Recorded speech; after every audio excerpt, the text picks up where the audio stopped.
welcome to sportingways.com. My name's Thomas Rooney. I'm joined by Peter South once again. We're going to start today by looking at each team and looking at a bit of a half-term report really at this halfway stage of the Premier League season after the busy Christmas period. We'll go for each one and sort of just give a happy, not happy and could push on for each team and a few comments. We'll just mention that we are recording this on Wednesday morning, so this is before Newcastle versus Manchester United and before Everton versus Bolton. So if something crazy happens in that game and we didn't mention it, that is why, because we didn't know. Okay, so we'll go for it, league table positions. We'll start with Manchester City. Obviously they've got to be very happy. I mean, they did lose to Sunderland over the Christmas period, but then they beat Liverpool last night 3-0, so they're happy. Yeah, definitely very happy. They've had a few signs of maybe, not a wobble, but a little signs of vulnerability, but last night they came for that with a very convincing win, and they've never been in this position before, so they'll be very happy going into the new year. Into the new year, because they kind of got away with it really, with Manchester United sort of dropping points as well as them. So. Exactly, yeah, sort of, with such unpredictable results, it's all even itself out over the period. So with Manchester United there, so we're saying Manchester City are happy, yeah? Yes. Manchester United, again, I think they are happy, just because a few weeks ago they were a bit further adrift than they are now. At the moment they've got a game in hand, which is tonight. They could go level on points if they beat Newcastle. They did lose to Blackburn last time out, so they want to do what City did and recover. Well, that's the thing. I think if you look a month or so ago, they were 5 points behind. They really cranked up the pressure on City, and as you say, game in hand should make it 3 points. 3 points tonight.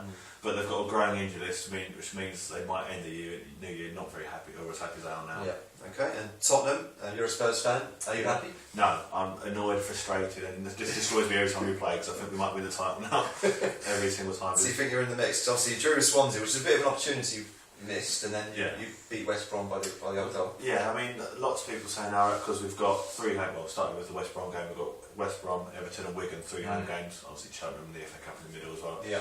And people saying that's really fun because if we win those games, and we're right in the mix. But after that, we've got a really tough February with games against Arsenal, Liverpool, City. So it's all to play. So you need to make sure he's still there, sort of the end of January, but happy. Oh, certainly. Yeah, this is the best I've had as a Spurs fan. Yeah. Chelsea, I think we'll probably lean towards more than not happy on this one, just because they've been so up and down. I mean, they did beat Wolves, but they will celebrate that like they won the title. Yeah. And then they lost to Villa just before that. So it's top four's got to be their aim at the moment. So in that case, they can't be happy with that. No, certainly. I think it was Frank Lampard saying it was killing him seeing Chelsea so far off the leaders. But with Chelsea, their inconsistencies are really getting them. It seems to be go a couple of weeks with poor results for Andre Villas-Boas, get a win, and say okay, we're going to get back on track. We're behind the manager. Exactly, that sort of thing. It's always all talks of splits in the company. It may not be true, but it's all bad media towards them. And they're kind of lucky they're still in our top four pace because Arsenal and Liverpool have shown a bit inconsistency themselves, so they're still clinging on in there. But they're probably just out of the title race, I imagine. Oh, I think they are, yes. And you mentioned Arsenal and Liverpool. Arsenal next. Again, probably not particularly happy. I mean, they'd want to be in a top four position. Obviously, it's more competitive than ever before this year. They are just a point adrift from the top four, so they still have got the chance of getting in there. But Thierry Henry's back. Yeah, fans are reasonably happy about that. But last time out, they lost to Fulham, which is very poor result. But I think with them, if we'd have had this review after the first couple of games of the season, they would be ecstatic to be in this position. Yeah. The fact is, they have looked really strong recently. They've been one of the form sides. They've picked up points, but they said the result gets from them. They really didn't need that. They really need a win there.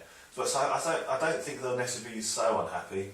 Because I think they would have reassessed the goals after losing management Fabregas at the start of the season. Yeah, their expectations were not as big as the likes of City, United, Chelsea, were they? But equally, with the club side of Arsenal, they will be that they can't be top. So maybe they want to push on. Yeah, so we're sort of on the cusp of happy and could do better. So Liverpool, fairly similar. I mean, again, if we'd have done this review during the season, we'd have said happy, not happy, could push on as the three categories. At the moment, we'd probably say could push on because they don't want to finish sixth, they want to finish top four.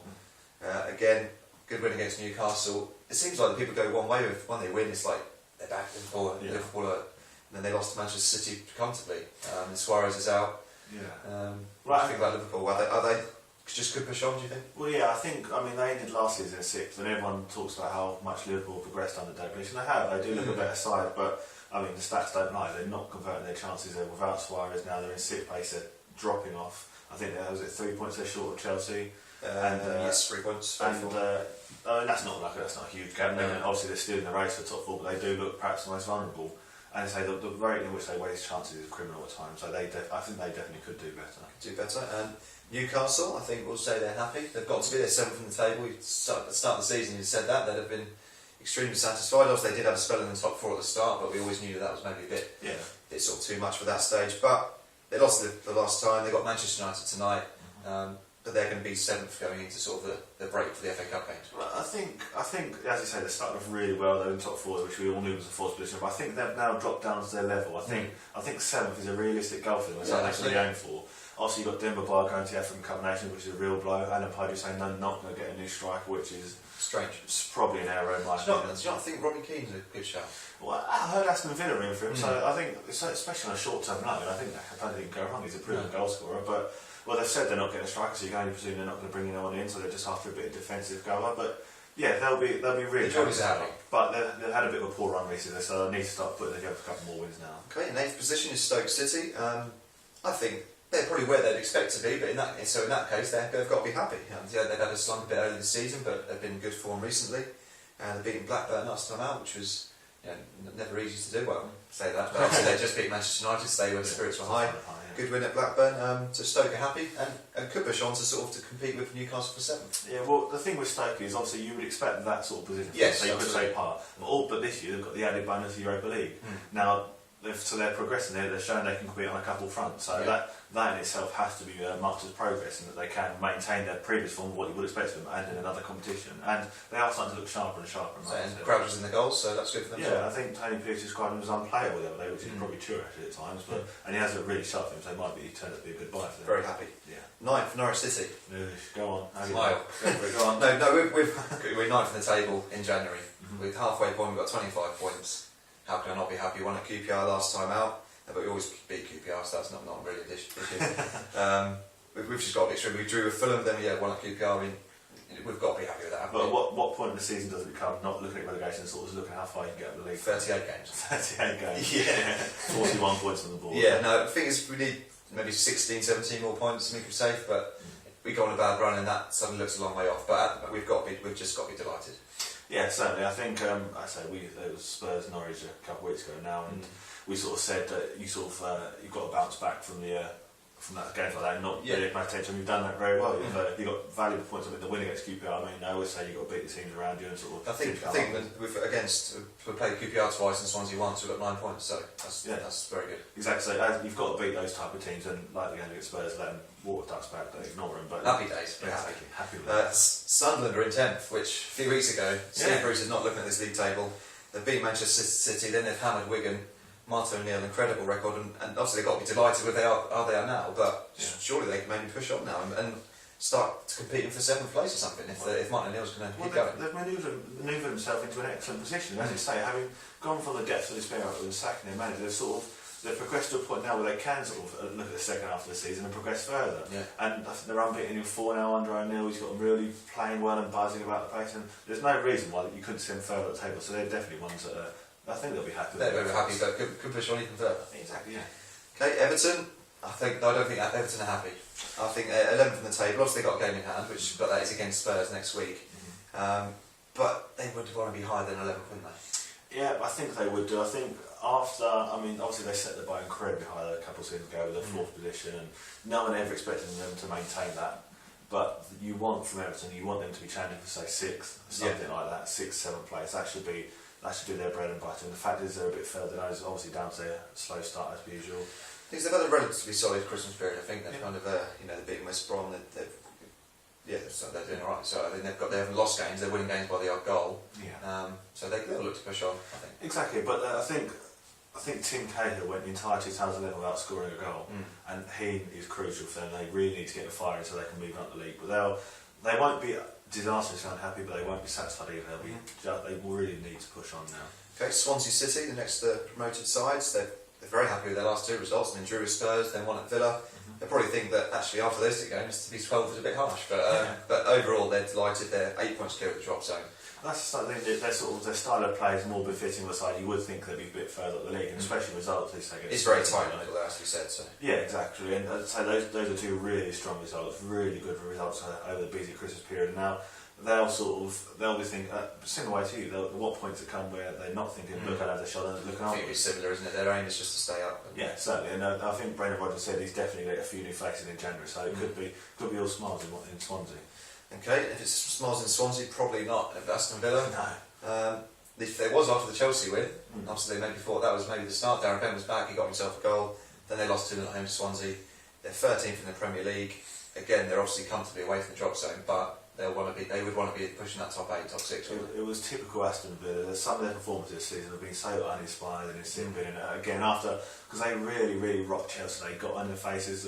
It was really, really heartening to see. But then you see him at Swansea, and you see him just give up and just sort of not put in a performance whatsoever. And it's a sort of a battle at some cliche faces. And he needs to do something general, I think, just to get some fresh faces that are actually fighting for some of his own players. They've just got to be careful not to lose the likes of Benix and Liverpool. Yeah, they could see a few players leaving. I mean, they saw Ashley Young and Stuart Downing leave, and if that happens again, then it's another setback, and you don't know where they might end up. Okay, 14th position is Fulham.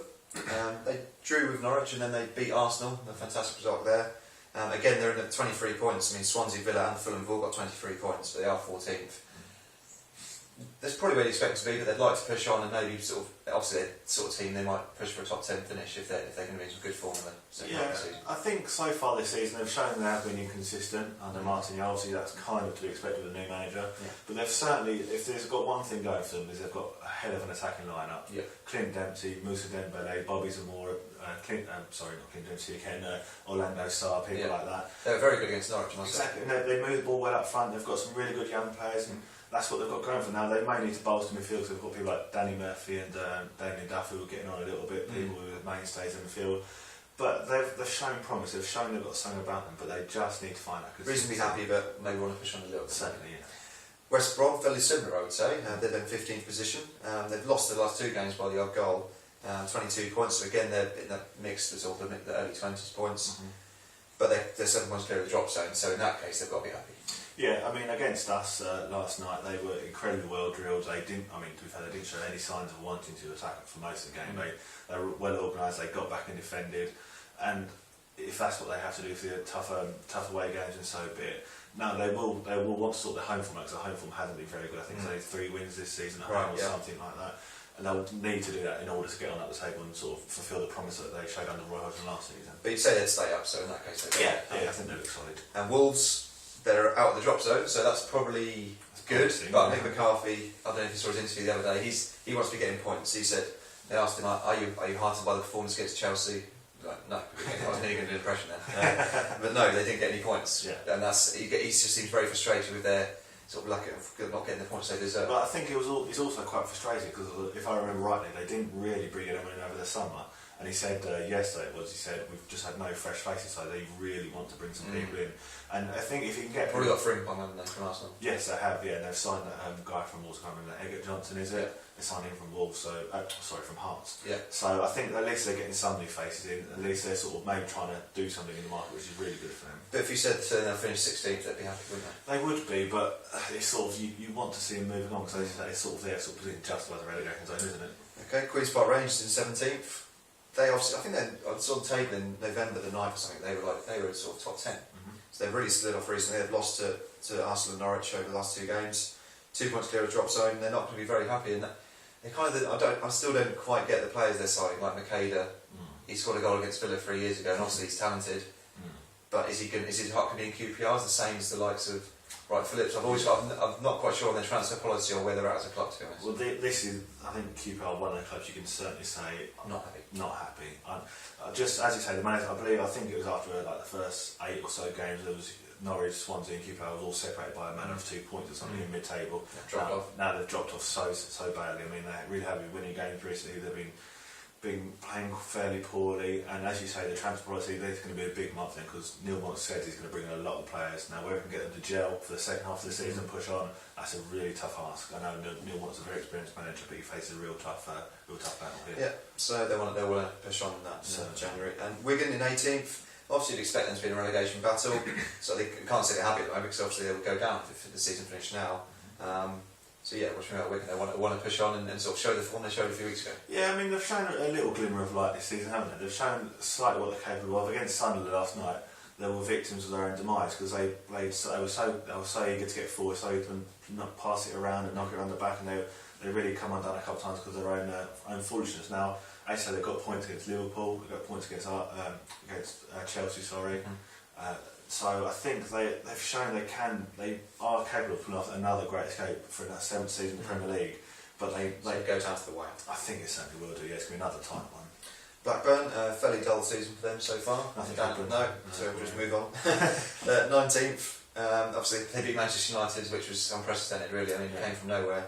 But then they lost at home to Stoke. Obviously they'd beaten Stoke at home, that would have been a home win in front of the fans who were more positive. And then you could really see a way out for Keane and for them. But because they lost that one, obviously they're still in danger, 3 points adrift. What do you think? What's going to happen with them in the next few months? I think the Blackburn fans have finally got the message in as much as they weren't on Steve King's back as much after the Sunderland loss. I mean, obviously that's what a win against Manchester United to do for you. Yeah. They needed that, but then again they did need to string back to win together. And the point at Anfield as well, which was a good point. Yeah, that is a good point as well. But that's it, once again, there's glimmers of hope, but you can't say any stretch of imagination they'll be safe or they'll be okay this season. I think they fall in the unhappy category. Very big few months in there. Very big few months for them. Yeah. Bottom of the table is Bolton Wanderers, 13 points from 19 games, which is in itself obviously they're bottom, but when you say it like that, they are 4 points adrift to safety. Not happy. It's a new category for Bolton. Yes. They're really not happy. Devastated. It's a horrendous start for Owen Coyle and Bolton.